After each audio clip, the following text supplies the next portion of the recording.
My name is Marcus Rios, and I was halfway through my roast beef sandwich, extra horseradish, soft rye, perfectly layered, when I looked up and saw two men in navy suits standing by my desk. Not the friendly kind, either. These two had latex gloves, clipboards, and a sterile look in their eyes like they were about to exhume something rotten. The younger one adjusted his collar like he hadn't done this more than once. The older one stood with the air of someone used to being feared but not liked. I knew exactly what kind of men they were, compliance officers sent from corporate. The kind who never came unless someone rang an alarm. The kind who didn't stop by to shake hands or ask how the family was doing. No, they showed up like bloodhounds when there was a scent in the air, and I already knew who'd been doing the spraying. They called it a routine compliance inspection. That was cute. Like they just woke up this morning and thought, let's ruin someone's week. But I wasn't buying it. I didn't even need to see the forged complaint file in their hands to know where it came from. I could practically smell the cologne of the man who orchestrated it. Trent Carlisle, my ex-coworker turned head of regional security, turned husband of my ex-wife Jolene. Funny how life coils in on itself like a snake eating its tail. Trent, the guy I used to mentor over lunch breaks, now weaponizing the company's internal audit tools against me like a boy who just found his dad's gun. And Jolene? She never liked losing quietly. It wasn't enough to walk out of our marriage and into his arms. Now she needed to kneecap me on the way to the parking lot. The clipboard in the older officer's hand flipped open, page after page of accusations dressed up like formal language. Irregular file management, potential misuse of internal software, excessive break times. They sounded serious until you realized they were all too vague to be real. I glanced at the clock, 12:37 p.m., and calmly set down the other half of my sandwich. I stood up, wiped my hands slowly on a napkin, and made my way over to where they were already opening drawers, rifling through folders like TSA agents on caffeine. My heart didn't even flinch. That kind of fear had been burned out of me a long time ago. Find anything interesting? I asked, my tone neutral but sharp enough to make the younger one glance at me like he'd just been caught with his hand in my fridge. The older one didn't look up. Just following procedure, he mumbled. Sure, I said, because everyone gets surprise routine inspections during their lunch break. The younger one looked pale now. The bravado was draining from him like air out of a balloon. The drawer they hovered over wasn't just any drawer, it was the one on the right, bottommost, the one with a smooth leather-bound notebook nestled inside, tucked between client thank you cards and a faded photo of my late father. They were opening it like it was going to explode. I leaned against the cubicle wall, arms folded. I steady. Let them look. Let them read. Because inside that drawer wasn't a ticking bomb, it was the blueprint of everything they didn't expect. See, I knew this was coming. Months of veiled emails, sudden schedule reviews, someone watching too closely, asking too many random questions. I'd sensed it building like a slow leak beneath the foundation. They thought they were clever, that I was unaware, coasting on comfort and company policies. But I had been preparing too, only I didn't do it with spreadsheets or defense memos. I did it the old way. I wrote things down, things that mattered. Not numbers or sales metrics or compliance jargon. No, I wrote about people. The compliance officers opened the notebook. The room shifted. I could tell by the way the younger one tilted his head, by the way the older one's eyes narrowed just slightly. Inside that notebook weren't receipts or stolen passwords. It was filled with entries about kindness, about loyalty, about moments that defined a workplace in ways no KPI ever could. Pages detailing how Derek Langston stayed until 1 a.m. to help troubleshoot a corrupted financial report.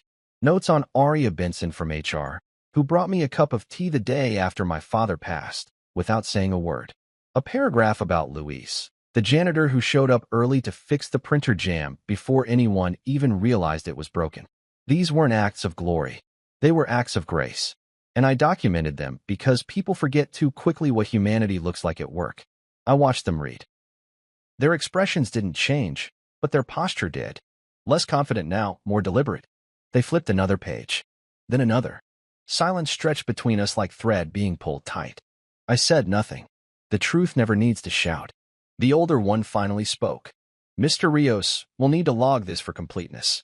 Any objection? None, I said, and meant it. He nodded, then closed the notebook with a kind of quiet respect, placing it gently back into the drawer. Not like a piece of evidence anymore, but like something sacred. The younger one looked at me for a long moment. I could tell he wanted to ask something, maybe why I kept that notebook, maybe who I thought I was. But in the end, he said nothing. They finished the rest of their search like ghosts. Quick, quiet, without eye contact. I returned to my sandwich, took another bite, chewed slowly. And when they left my desk, leaving no warnings or citations or disciplinary notes, I knew the first strike had failed. But this wasn't over. I wasn't dealing with people who accepted defeat easily. Not Jolene. Not Trent. They'd played their opening hand. They expected panic, retaliation, chaos. But I gave them none of it. Just a smile. Just my notebook. Because the real story wasn't written in the complaint file they'd planted. It was written in ink and memory. In that drawer they didn't expect to matter. And the moment they opened it, the war they started stopped being one they could win. It wasn't enough for Jolene to leave me. That would have been too quiet for her taste, too private. No, she needed fireworks, sparks to light her next phase like a runway for someone else's approval. She didn't just want to walk away from our marriage. She wanted to scorch the earth on her exit and plant flags with her name on them. And the man she chose to rebuild with? Trent Carlisle. My former mentee. A guy who used to sit across from me asking how to polish his quarterly reports and manage up without looking like a brown-noser. A guy who, 6 years ago, didn't even know how to format a client escalation memo. I taught him everything he knew, how to navigate senior leadership, how to stay composed in meetings, how to be thorough without being flashy. But some men mistake mentorship for competition. Some men sit at your table, eat your food, and then steal your seat when you stand. I didn't see it coming, not at first. There were little things, Jolene being on her phone more, leaving the room when I entered, looking at me like I was a default setting she was tired of. But I thought we were just tired. Life had been heavy. We'd just lost her brother in a motorcycle accident. Work was demanding. I was trying to hold it all together, showing up, doing the things that made life manageable. I didn't know that while I was running stability, she was rewriting the narrative. And Trent? He played his role well. Supportive coworker. Empathetic friend. The two of them orchestrated their betrayal like it was art. They moved in tandem, first emotionally, then physically, and finally, strategically. Because the moment she left, it wasn't just personal, it was tactical. Jolene filed for divorce with language that was carefully curated. Irreconcilable values. Emotional detachment. Career prioritization over marital partnership. It was as if she downloaded a divorce lawyer's greatest hits and strung them into a ballad about a man I didn't recognize. And then, like clockwork, she started planning stories at work. Subtle ones, at first. Comments at happy hour. A shared laugh that ended in, well, you know how Marcus can be. They wanted to shape the perception of me. To detach the real man from the one they were selling. A bitter ex-husband. An emotionally unavailable manager. A workaholic who probably didn't even notice when his wife stopped coming home. But here's what neither of them counted on. I wasn't new here. I'd been through worse storms. My life didn't revolve around performance reviews and dinner reservations. It revolved around presence. Steady, deliberate presence. I showed up every day. I did the work no one wanted to do. I picked up slack without asking for credit. I didn't dazzle, but I endured. And people noticed that, even if they don't say it out loud. So while Jolene ran her quiet campaign, elevating her story in circles that fed off drama and half-truths, I did nothing. Not because I was weak, but because reacting would have played into her hands. She wanted conflict. She wanted me to lash out so she could wear the victim badge she'd been polishing in her purse. But I gave her stillness. I gave her a void too silent to validate. And Trent? Oh, he thought he'd won. He strutted through the office like a man who just bought a trophy, all tight ties and louder cologne. He didn't realize the difference between a rise and an inflation. A rise is earned. Inflation bursts under pressure. He got promoted faster than I did, sure. He networked hard, aligned himself with rising managers, took credit for polished decks that others prepped late into the night. But underneath all of it, he was hollow. He needed to be seen winning. I didn't. I think that's what ate them alive, more than anything else, my calm. The way I didn't unravel. The way I kept doing my job like their circus didn't exist. That enraged Jolene in a way I could feel through the walls of our divorce mediation. She didn't want closure. She wanted conquest. She wanted to mark her escape with confetti and confessions, to walk into a room and have people whisper she was right to leave him. So when the settlement was finalized, her keeping half the furniture, the dog, and 3 of the art prints we'd bought in Barcelona. She smiled like it was a political victory, like she had extracted a final ounce of power. I shook her hand, not because I forgave her, but because I wanted her to remember the way my palm felt, steady, warm, undeserved. And the moment she walked away with that paper in her tote bag and Trent waiting in the parking lot with the engine running, I knew this wasn't over. I knew they'd try something else. Because people like them don't stop at leaving. They need to erase the version of you that tells the world they were wrong. And the one place where I still had standing? The office. My record. My reputation. My people. That's why it didn't surprise me when compliance showed up later. Not really. It was only a matter of time. A false complaint. An anonymous tip. A whispered rumor that grew just enough legs to be dangerous. They wanted me gone. Stripped of the only thing I hadn't surrendered in the divorce, my credibility. But they underestimated what that credibility was built on. Not charm. Not alliances. Just the long, boring, consistent practice of showing up and doing the right thing even when nobody is watching. I knew the play they were running. I even knew the file they submitted, complete with cherry-picked timestamps and cropped screenshots. But I also knew something else. That the more they tried to assassinate my character, the more attention they brought to the fact that I had one. That's when I made a decision. If they were going to turn this into a campaign, then I was going to turn it into a record. Not one made of defense statements or counter-allegations, but of gratitude, of proof, of moments. Moments no one could fabricate. Moments that didn't come with watermarks or witness statements. Moments that lived in the memories of real people who had seen me, not the version Jolene needed to destroy, but the man who stayed late, brought coffee, and fixed the damn Wi-Fi when IT wouldn't pick up the phone. And while they were watching me, I started watching back. Not to catch them, but to remember who I was. Because no smear campaign can hold against a man whose life is already rooted in truth. And no campaign, no matter how well funded by bitterness or guilt, survives the kind of quiet endurance I carry in my bones. They think they're the storm, but I've always been the shore.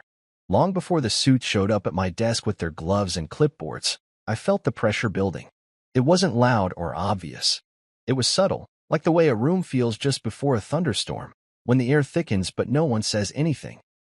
Months earlier, I noticed how often my entry times were being logged. At first, I chalked it up to routine security protocol. Trent had just been promoted to regional security head, after all. Maybe he was cleaning up sloppy systems or trying to look efficient for the higher-ups. But then I started getting emails, small corrections forwarded to HR, tagged with my name and timestamped with near-military precision. It was never anything major, just inconsistencies in how I closed reports or saved files. Little things, piled carefully. That's how you build a case when you're aiming to bury someone. Not with one big blow, but with a series of tiny incisions. I could almost hear Trent's voice behind each digital note, dressed in professionalism, but soaked in resentment. He'd never outworked me, never outlasted me. He couldn't beat me in a meeting, couldn't hold attention without trying too hard. And now, thanks to the golden favor of his marriage to Jolene and the fast track it unlocked, he finally had a weapon I didn't. Authority over shadows. He could make whispers echo. There were moments, cold glances from supervisors, unnecessary check-ins. A general sense that people were watching me, but no one was speaking to me. When you've been somewhere for a decade, you can sense the mood shifts. You can feel when the wind changes direction. And instead of panicking, I decided to lean into it. Let them build their story. Let them connect dots I didn't draw. I didn't fight the suspicion. I let it spread, quietly, calmly, deliberately. I adjusted my routines. I stayed 15 minutes later than usual, even on Fridays. I made copies of everything I submitted. I stopped having casual conversations in common areas. I became deliberate in every motion, not paranoid, just prepared. But while they were busy documenting phantom mistakes and fake red flags, I turned my attention to something else entirely. People. I started my own file, not for compliance or HR, but for me. A gratitude file. I bought a small leather-bound notebook, soft brown cover, thick pages, no branding. I kept it in my drawer, tucked beside a photo of my dad and a flash drive I hadn't used in months. I didn't write in it every day, only when something deserved remembering. It started with Derek Langston. He stayed past midnight one Thursday, helping me troubleshoot a corrupted report after the finance database crashed. He didn't have to. His part was done hours earlier. But he rolled up his sleeves, ordered us both coffee, and helped me comb through line after line until we found the glitch. I wrote about it. Not just the facts, but how it made me feel seen, supported, not alone. Then there was Aria Benson from HR. When my father died, she brought me a cup of tea. Not coffee, tea. She remembered I'd once said coffee made me jittery when I was already grieving. She didn't say much, just placed it gently on my desk with a small folded note. For strength. I wrote that down too. Luis, the janitor, he made it in 3 times. Once for fixing the copy machine before dawn. Once for helping Melody, the intern, carry boxes from the elevator when no one else offered. Once for noticing I hadn't eaten and slipping a protein bar onto my desk. Found this in the vending machine, he said. I hear it's the least bad one. None of these people owed me anything. I wasn't their boss. I wasn't in their personal lives. But we shared a space, a rhythm, a sense of quiet loyalty. And in a world where every email and misstep could be twisted into an indictment, I needed to anchor myself in what was real. This wasn't just a journal. It was a timeline of integrity. A catalog of humanity inside a company increasingly shaped by performance metrics and politics. I never planned to show it to anyone. It wasn't for defense. It was a reminder. Because some days, when the whispers got louder and the glares felt heavier, I'd open that notebook and flip through the pages until I remembered who I was, who I'd always been. Someone who noticed. Someone who appreciated. Someone who didn't need to shout to be felt. They were watching me for mistakes, but I was watching us all for meaning. And as the months passed, my file grew. Not with proof of perfection, but with moments. Real ones. The kind you can't fake with data. The kind no one ever gets awards for, but that keep the soul of a company alive. The unspoken thank yous. The casual check-ins. The small, wordless rescues. Meanwhile, Trent and Jolene were sharpening their weapons. I could feel it. A complaint had been drafted. I was sure of it. Probably full of vague terms like improper access or unauthorized work during hours. They needed something that would sound serious without requiring real evidence. Jolene always had a gift for dressing fiction in professionalism. I imagined them hunched over a laptop at night, sipping wine and smiling at each other as they concocted their vision of my downfall. But they didn't understand the difference between control and influence. You can control a process. You can't control truth. They thought they were playing chess. I was building a cathedral. Because truth doesn't shout. It builds. Quietly. Layer by layer. Person by person. Moment by moment. So while they waited for the right moment to strike, I just kept writing. And when the day came, and I knew it would, when those suits showed up with their gloves and their checklists and their icy stares, I wouldn't scramble. I wouldn't hide. I'd stand still and let them open that drawer. Because while they thought they were feeding a fire that would burn me down, they didn't realize I'd already been gathering kindling for something else. Something warmer. Something lasting. Something that couldn't be turned against me. A record of light in a system they tried to turn cold. And when the moment came, and they reached inside that drawer with eager fingers expecting to find ashes, they'd find pages that glowed with something they'd forgotten how to measure. Gratitude. The one thing no enemy knows how to fight. They hovered around the drawer like it was radioactive, latex gloves twitching as if the very air around it might expose something sinister. I stayed where I was, arms crossed, expression flat, as the senior compliance officer, a man with a salt and pepper beard and a mouth drawn tight with suspicion, gestured for his junior to open it. There was a pause, a breath too long, and then the metal slid open with a soft scrape. He reached in. I didn't blink. Inside wasn't what they were hoping for. No burner phones. No unapproved files. No hard drives tucked away with stolen data. Just a single item, my leather-bound notebook. The brown one with slightly frayed edges and the soft spine from months of use. The younger officer picked it up cautiously, as though it might bite. He turned it over in his hands like he was expecting a hidden compartment, or a false bottom with something illegal tucked inside. "What's this?" he asked, trying to sound neutral, but there was a note of confusion in his voice. I walked forward slowly and stood beside them. "Personal reflections," I said. I didn't offer more than that. Let them come to their own conclusions. He flipped it open, and for a second, I saw the surprise in his eyes. Not spreadsheets, not transaction logs, not codes or passwords or anything that screamed smoking gun. Just words. Handwritten. Some pages with tidy penmanship, others more hurried. There were names, dates, tiny notes, moments frozen in ink. I watched as he turned page after page. The first entry, Derek Langston stayed late tonight. Didn't have to. Didn't ask for credit. He just stayed. Quietly. People like him are rare. Another, Aria left a cup of tea on my desk. Didn't say anything. Just knew I needed it.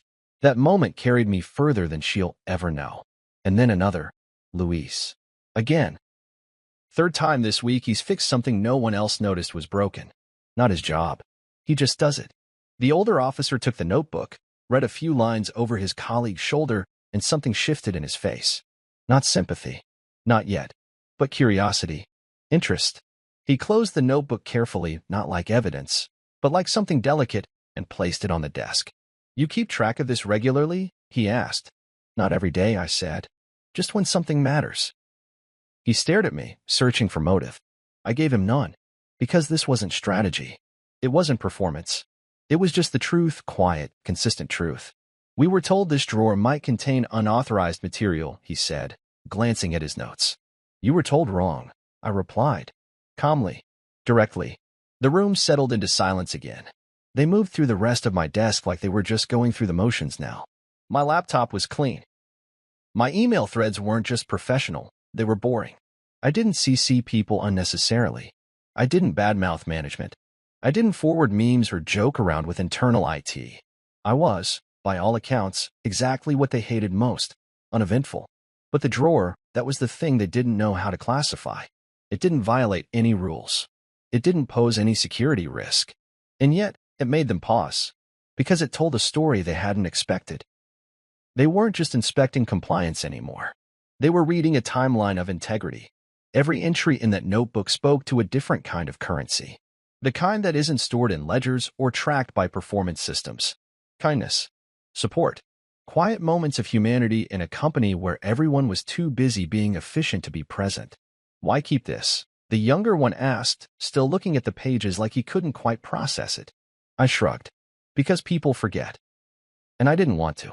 I could see how that unsettled them more than if they had found something damning. Because this wasn't defensive. It was just real. And in an office built on optics and perception, something real is often more threatening than anything else. They asked to take the notebook temporarily, for review, they said. I let them. I had copies of everything important at home. Not for protection.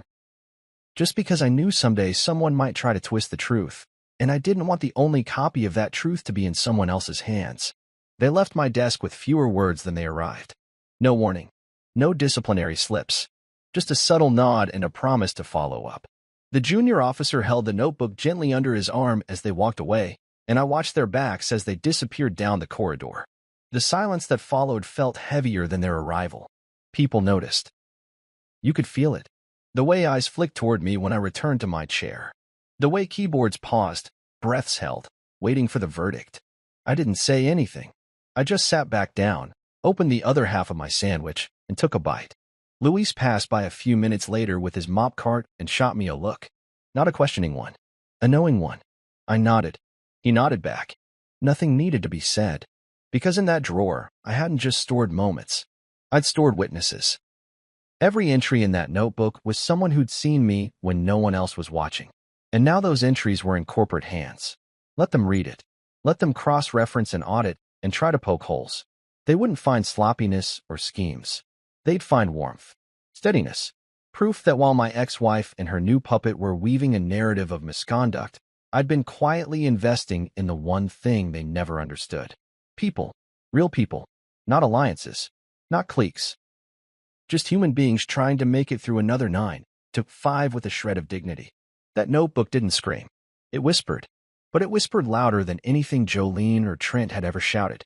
And now the people who mattered were listening. I didn't even know she was in the building. That's what caught me off guard. I should have guessed it. Really, I should have felt her perfume clinging to the air or noticed the static that always followed her when she was nearby. But I didn't. Not until one of the compliance officers leaned into a conference room, murmured something into a sleek earpiece, and Jolene appeared at the far end of the glass hallway like a stage light had summoned her. She walked in like she belonged there, heels clicking softly on the tile, her mouth already halfway to a smirk. She wore navy, her power color. hairpin back in that tight bun she always used when she wanted to appear reasonable and controlled. But I knew the signs. The sharpness in her gait. The way she adjusted her cuffs twice before stepping into the room. She was nervous, whether she admitted it or not. They asked to speak with her privately. She didn't look at me as she passed, but her glance flicked to the desk drawer, the one they'd already opened, the one that held the things she hadn't expected. They sat her down in the glass-walled conference room just across from my cubicle. I could see everything. That was the thing about working in a place like this. Transparency was literal. Every meeting room had glass walls. The idea was openness, collaboration, accountability. But right now, it felt like a stage. Jolene, front and center, suddenly not as rehearsed as she thought. Her mouth was moving, her hands gesturing just enough to sell the performance. I couldn't hear her, but I knew her cadence by heart. I had lived with it for 8 years. That persuasive, pseudo-professional tone. That slight furrow of the brow that made everything she said sound urgent, important, true. She was explaining the complaint. Of course she was. Spinning some story about my unauthorized time usage, and the side projects I never had, and the files she never saw. I watched her smile. Watched her fake surprise when they likely mentioned what was found in my drawer. I wondered if she tried to laugh it off, dismiss the journal as eccentric or manipulative.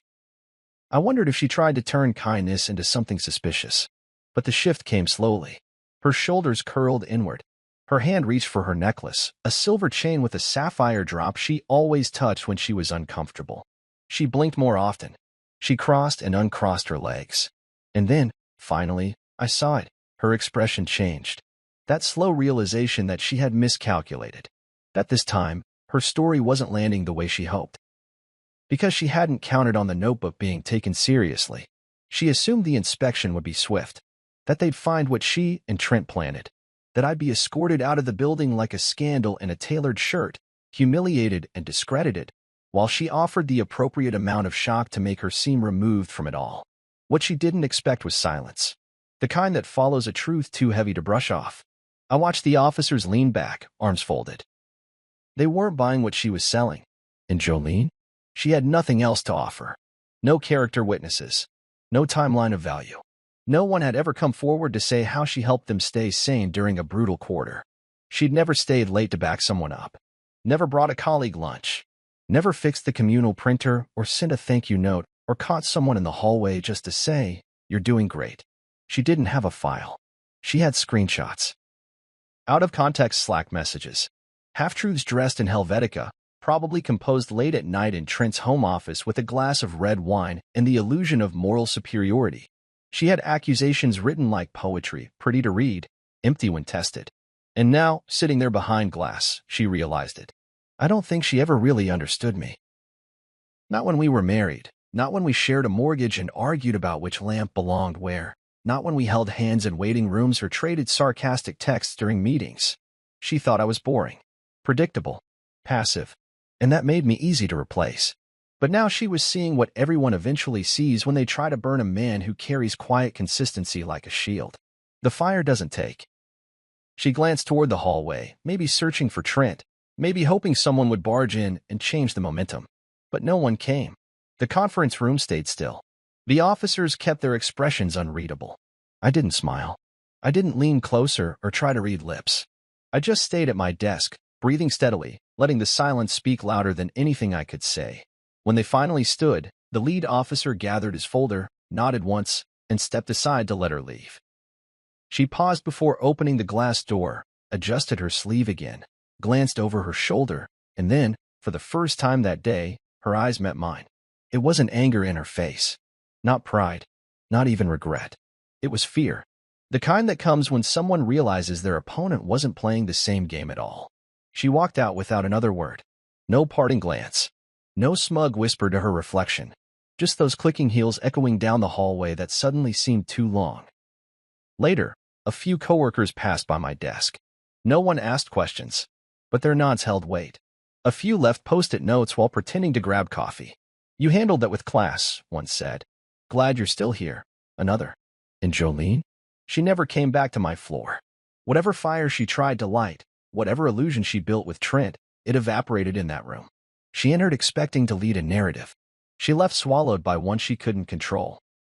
And that's the thing about truth. It doesn't crash down with a roar. It seeps in like light through a crack, slow, undeniable, and irreversible. That day, I didn't win by arguing or defending. I won by being exactly who I'd always been. And that scared her more than anything I could have said. They came back after an hour. No security escort. No urgency in their stride. Just two compliance officers with a folder, a notebook, and unreadable expressions. The older one stepped forward first, his hand resting on the edge of my desk like we were old colleagues instead of participants in an internal investigation. The younger one hung back slightly, still holding my notebook like it had gained weight since the last time he opened it. For a moment, I thought they might circle back to more questions, another layer of scrutiny. But they didn't. "Mr. Rios," the older one began, "we've completed our review." I nodded once, slowly, keeping my eyes level with his. "Let them speak first. Let them frame it." "There are no violations," he said, measured and direct. "No misconduct. The investigation is closed." He could have stopped there. Most people would have. But something in his tone shifted, like a page turning in a book I hadn't been reading yet. He tapped the folder lightly with his knuckle and then added, "However, during our review of your documentation, the notebook, you've logged quite a bit about your colleagues. Positive reflections, mostly. Consistent." I said nothing. Just waited. I could feel eyes on me from other desks, co-workers pretending to scroll through emails while hanging onto the silence. "We couldn't help but notice," he went on, "that over the course of the year, in all of your recorded observations, dozens of names, moments, acknowledgments, one name never appears." I knew the name before he said it.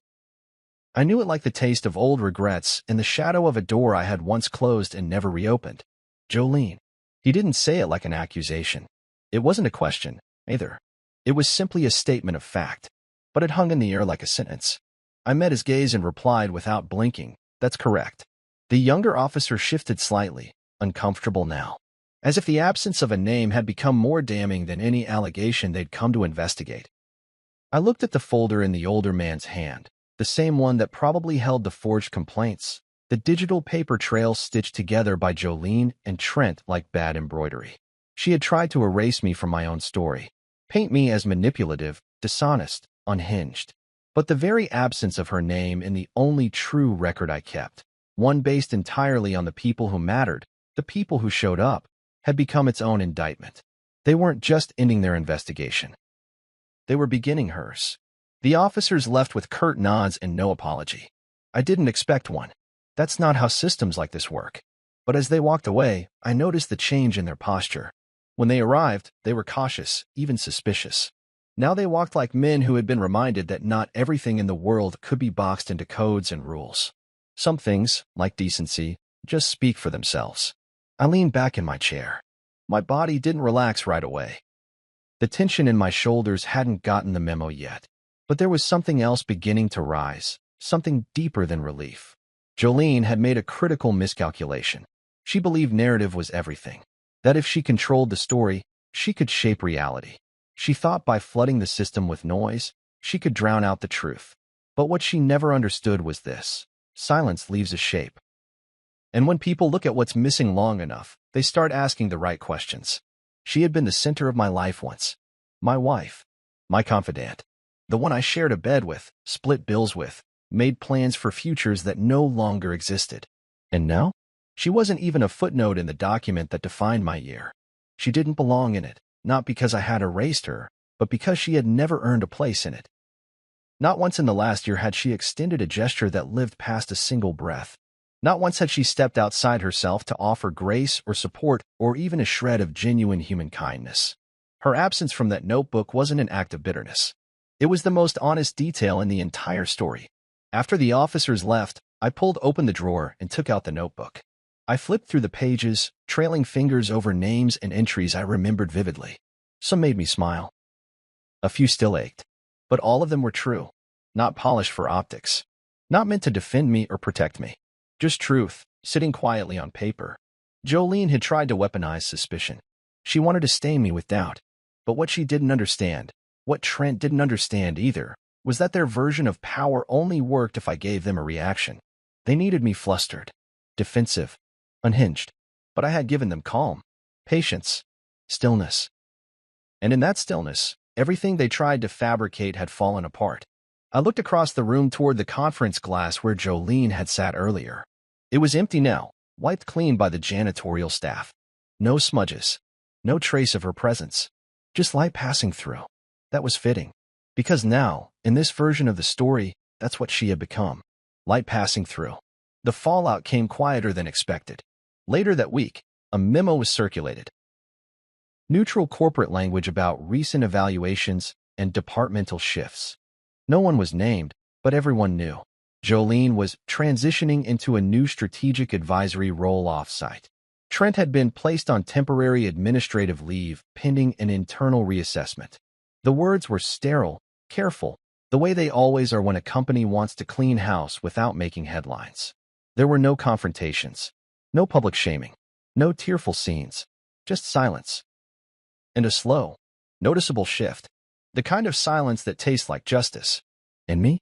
I remained at my desk, still taking notes, still noticing moments, still writing down the names of people who kept this place alive in small, thankless ways. But now something new had started happening. People began leaving sticky notes on my desk, small thank yous, affirmations, reflections. Someone even bought a second notebook, dropped it off with a note, in case you run out of pages. I didn't expect it. I didn't need it. But I kept them all. Not to defend myself. Just to remember.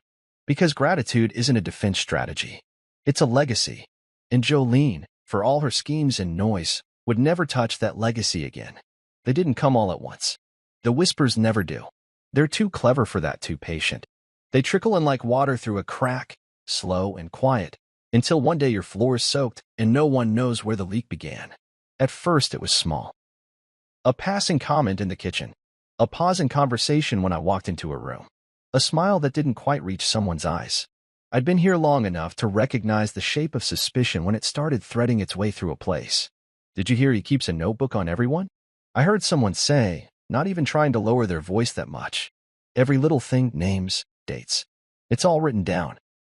They made it sound like I was building a case, collecting ammo for some secret takedown. As if writing down good things, moments of human decency, wasn't about gratitude, but about control. Like I was curating a narrative with an ulterior motive. I didn't need to guess who planted the seed. The script had Trent Carlisle's fingerprints all over it. This was his damage control. He knew Jolene's plan had imploded. He knew the investigation backfired. But snakes don't stop biting when you cut off their heads, they just thrash harder. Trent couldn't attack me through official channels anymore. So he turned to the only currency still available to him, doubt. Whispered doubt. It moved quickly. By day 2, someone had referred to my journal as the file. As if I were keeping a blacklist of sins and grievances, like some passive-aggressive Santa Claus. By day 3, 2 junior associates stopped joining me at the break room table. One of them looked genuinely torn about it. Her coffee cup trembling slightly as she gave me a tight smile and mumbled something about needing to take a call. She didn't even have her phone on her. I said nothing. I didn't confront. Didn't clarify. That's not how you win against shadows. If you chase every whisper, you end up shouting into a void, trying to explain a story no one has asked you to tell. And besides, I'd spent too many years earning my silence. It wasn't weakness. It was restraint. Power with a locked door. Let them talk. Let them imagine me as some paper-pushing puppet master. I had no interest in dragging people into another performance. Instead, I did what I always do when the noise starts rising. I stepped out of it. And then I wrote an email. Subject line, transparency, appreciation, and boundaries. I wrote it without venom. No sarcasm. No self-righteous paragraphs about loyalty or betrayal. Just clarity. I explained the notebook, what it was and what it wasn't. That it was never meant for leverage. That it wasn't a dossier, or a report, or a tool to monitor anyone's behavior. That it was a reflection practice I started to keep myself grounded after the divorce, after the silence. A reminder to look for the good when everything else felt like it was being taken away. Then I did something I knew they wouldn't expect. I gave them a choice. If you ever feel uncomfortable being included in this practice, I wrote, please let me know. I'll respect your boundary fully. This was never about tracking people. It's about remembering light. I read the email twice before sending it. I didn't try to make it perfect. I just made it true. Then I hit send and went back to work. By noon, my inbox was full. 42 replies. 41 of them supportive. Derek Langston was the first. You made me believe in team again, he wrote. Don't ever stop writing. Aria Benson's reply came next. Just 2 lines. You saw me when no one else did. That mattered. Still does. Luis didn't email. He doesn't really do computers. But he dropped a post-it on my desk. I'd rather be in your notebook than forgotten. Even Melody, the intern, replied. You wrote about the time I almost quit. You saved me without knowing it. They poured in like a tide.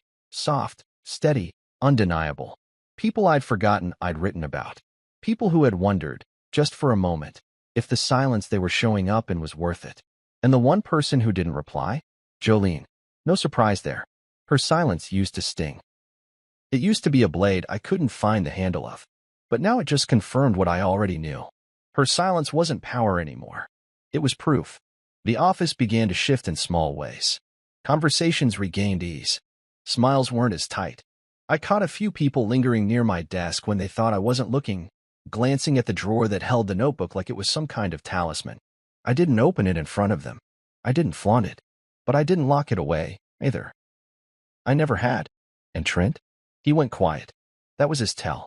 Men like Trent know how to move loudly until their echo turns on them. Once it does, they vanish, slip back into the shadows, and wait. But something told me he wasn't planning a comeback. His campaign had been exposed for what it was, insecurity in a suit. A borrowed title with no foundation under it. And now, the very people he tried to manipulate were posting thank you notes on the office fridge. That day, I went home early. Not out of exhaustion, but because for the first time in weeks, I felt full. I walked out past the glass conference room where Jolene had once sat, trying to build a case with charm and scripted glances. Now, it was just a room. Just glass. When I got home, I placed my bag on the floor and sat on the edge of my bed. I opened the notebook, turned to a blank page, and wrote. Today I remembered that truth doesn't need to shout. It just needs space. And when you give it that, it grows taller than any lie ever could. I paused. Then I added one more sentence. And sometimes, the best defense isn't a wall, it's a window. Let them whisper. Let them wonder. I had nothing to hide. Because gratitude doesn't just survive in shadow. It shines right through. I didn't expect applause. That's not why I sent the email. I didn't even expect replies, not really. I wrote it the way you open a window in a quiet room. Not for attention, but because the air needs to move. After 3 days of sideways glances and hallway murmurs, I knew the only way to cut through the fog was with clarity. So I gave it to them, plainly, without defense or decoration. Subject: transparency, appreciation, and boundaries. I introduced the notebook, called it what it was, a personal practice, a way to stay grounded after everything in my life started to tilt. I wrote, some people do morning affirmations, some journal privately. I write down the good I see in others. That's it. Then I added the most important part. If you're uncomfortable being included in this practice, I understand. Let me know, and I'll respectfully exclude your name moving forward. No begging, no over-explaining. Just truth, offered with an open hand. I hit send and leaned back in my chair, more tired than I expected. It had been a long stretch of pretending the whispers didn't graze me. But they did. I won't lie. I'm not made of marble. I'm not immune to silence thickening in a room, or to the way people start looking past you instead of at you. Still, I didn't regret keeping quiet. Sometimes the best way to stand up for yourself is to sit still long enough for the noise to burn itself out. But I also knew silence alone wouldn't fix this. They had to hear from me, not the Marcus they'd heard about, not the version painted by Jolene's carefully seeded rumors, but me, in my own words. That email wasn't about defense. It was about remembering that stories only stick when no one bothers to tell their side. The first reply came 5 minutes later. Derek Langston, you made me believe in team again. The night we stayed late to fix that report, you didn't make it about you. You just worked. And then you wrote it down. That meant more than any bonus. Don't ever stop. Then Aria Benson replied, you wrote about the tea I brought you. That moment was small for me, but it saved you that day. That's what this place should be about. Realness. Keep going. And after that, the flood began. Melody, the intern I once helped when she locked herself out of the system during her first week, wrote, you wrote about the day I nearly cried in the break room. That entry was the first time I felt like I belonged here. Luis didn't email, but he passed by my desk that afternoon and left a folded note on a napkin. Inside, if more people noticed what mattered like you do, this job would feel less like survival. One by one, the messages arrived. 42 in total. 41 of them full of warmth. Only one response stood apart, and it wasn't even a rejection. It was silence. Jolene never replied. And somehow, that silence screamed louder than any accusation.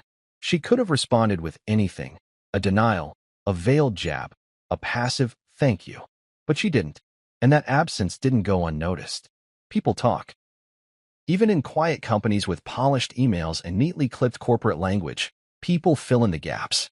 They started to see the difference between the person who created ripples through small kindnesses and the one who stood back, arms crossed, waiting for her plans to come together. My inbox was the beginning. The shift didn't stop there. By lunchtime, Derek had printed out part of my email and pinned it next to the break room coffee machine. A few hours later, someone, I never found out who, added a new corkboard near the kitchen and labeled it Wall of Thanks. Yellow stickies and note cards started appearing, most without names. Just messages like, "Thanks for helping me breathe today," or "You reminded me I'm more than a job title."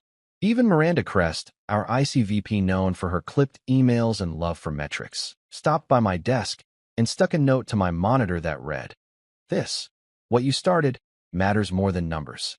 Thank you." The air changed. Lighter, somehow. Colleagues who hadn't looked me in the eye for days started asking about my weekend. Melody invited me to her grad school showcase. Aria started doing shout-outs at the top of every HR meeting, spotlighting small, human wins. Even the cleaning staff began to linger a bit longer, not to gossip, but just to exchange nods that meant something. And through all of it, Jolene said nothing. I saw her pass through the hallway twice that week. No smile, no acknowledgement. She moved like a shadow, still dressed in sharp blazers and calculated grace, but her presence no longer held gravity. She had billed herself as a force of nature, but now she barely left a breeze in her wake. The power she tried to steal had slipped right through her fingers, and she knew it. She tried to mimic the culture shift, left a few thank you notes of her own, started nodding more during team meetings, even complimented someone's haircut. But sincerity has a scent, and hers stank of desperation. Her eyes flicked toward the wall of thanks like she was calculating its potential for personal gain. But it wasn't hers to claim. This didn't grow from ambition. It grew from authenticity, something you can't fake, no matter how many strategic smiles you practice in the mirror. I kept writing in my notebook, but now others began offering their stories, too. Someone left a note that read, "If you're ever too tired to keep writing, we'll take turns." Another dropped off a small, leather-bound journal with a ribbon bookmark and a note, "In case you need more pages." That night, I stayed late, not because I had work, but because I wanted to sit in the quiet and let it all settle. I opened my notebook and flipped to a fresh page.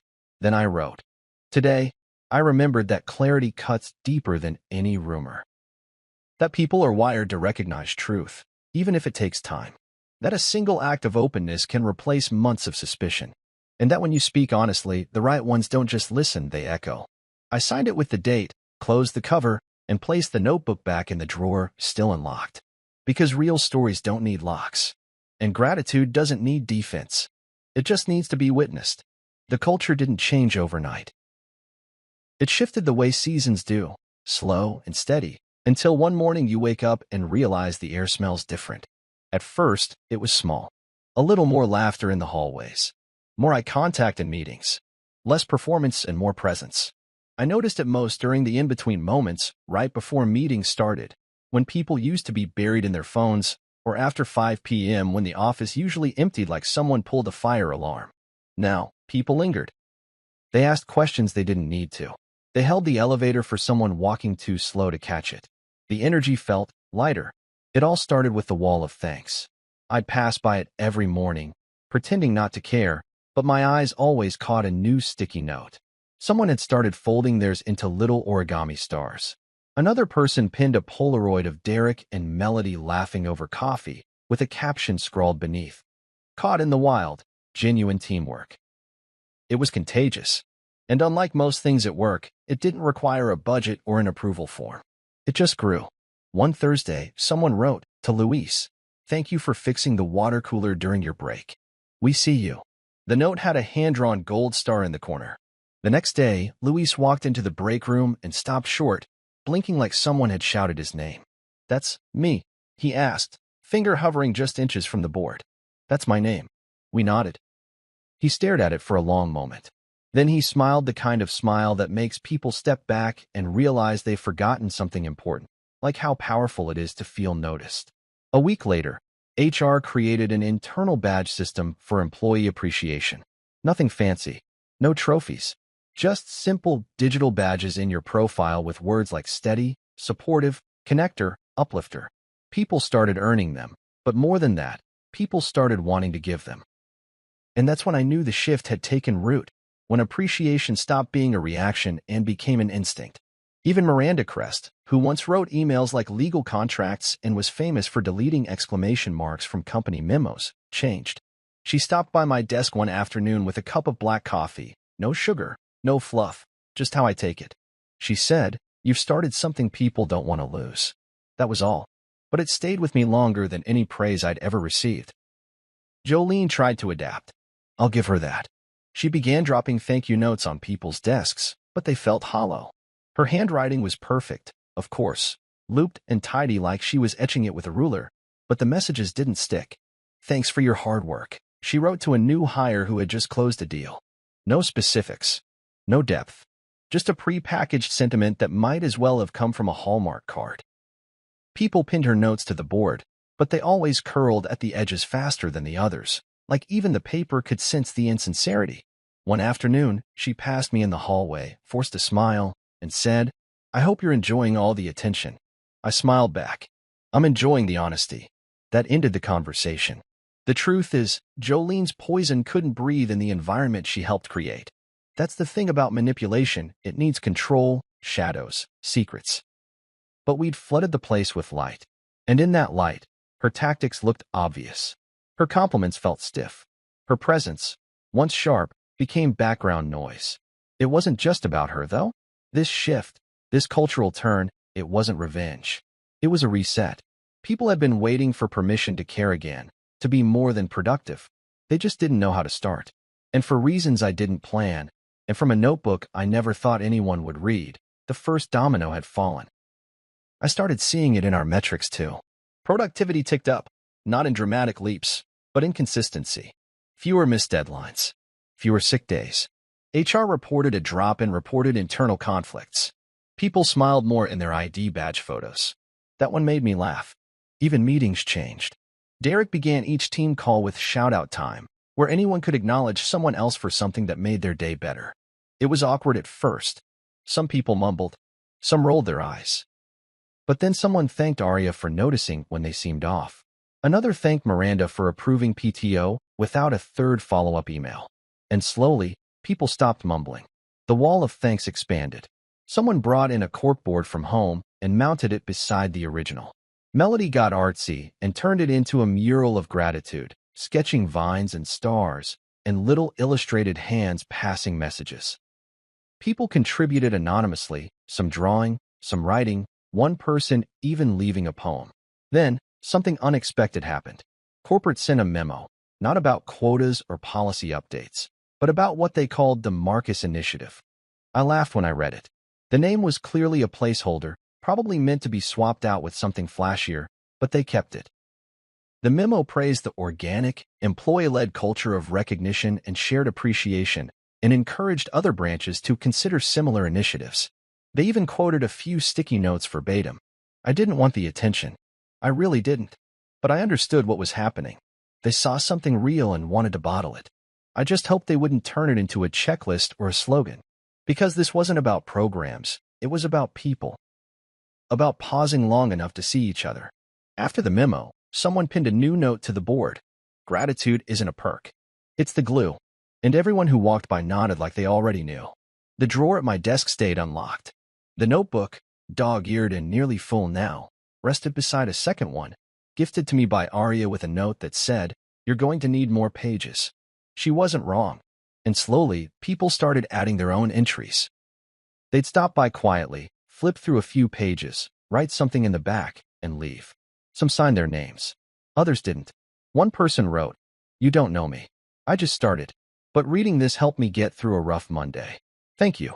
I left it open on purpose now, because gratitude, I'd learned, multiplies when shared.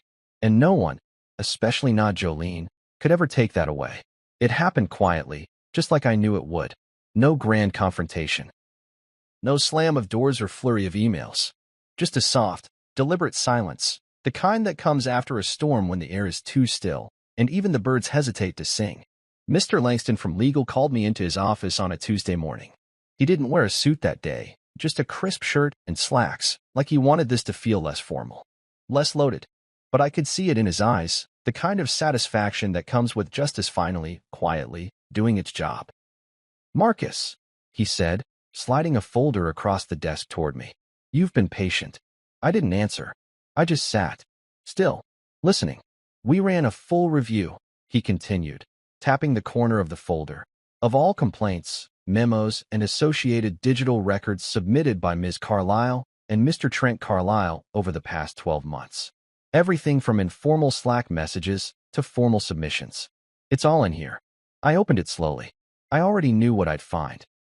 Pages of constructed suspicion, screenshots devoid of context, time-stamped emails trimmed to look damning, notes that sounded grave until you asked for the actual evidence behind them. It read like fiction dressed in business casual. Langston didn't smile, but the corners of his mouth softened. Every allegation, either unsubstantiated, retaliatory in nature, or grossly exaggerated. He leaned back in his chair. "Retaliatory conduct violates several clauses in our ethics code. You know that." I nodded once. "So what happens now?" He didn't use their names. Just titles. They've been reassigned. Quietly. One to a satellite office outside of Charleston. The others on leave, effective immediately. I didn't ask which was which. It didn't matter. There wouldn't be a company-wide announcement. No stern memo. No headline in the internal newsletter. People like Jolene and Trent didn't get dramatic exits because that would give them exactly what they always chased, center stage. Instead, their exits were the kind that tasted like consequence. Unceremonious. Uncelebrated it. The kind that made you realize, too late, that silence is sometimes the loudest punishment. By the end of the week, Jolene's nameplate had disappeared from the door outside her office. No one mentioned it. No one asked. Her plants were gone. Her chair was left turned inward. And the funny thing was, the only person who noticed she was gone was the one who used to hear her voice from down the hall every day, Luis, the janitor. "She gone?" he asked me, eyes curious but not sad. "Yeah," I said. "Quiet exit." He nodded. Some exits don't deserve noise. Trent's departure wasn't even noticed. His role had always been vague: security, compliance, oversight. But in truth, he'd been just another shadow in the system, building nothing, leading no one. When he vanished, the only sign he'd been there at all was that the weird hum from the security monitor stopped. And me? I was still here. Same desk. Same drawer. Same chair, though the cushion had finally given out on one side. I hadn't changed offices, titles, or departments. But everything around me had shifted. The wall of thanks was now 3 boards wide.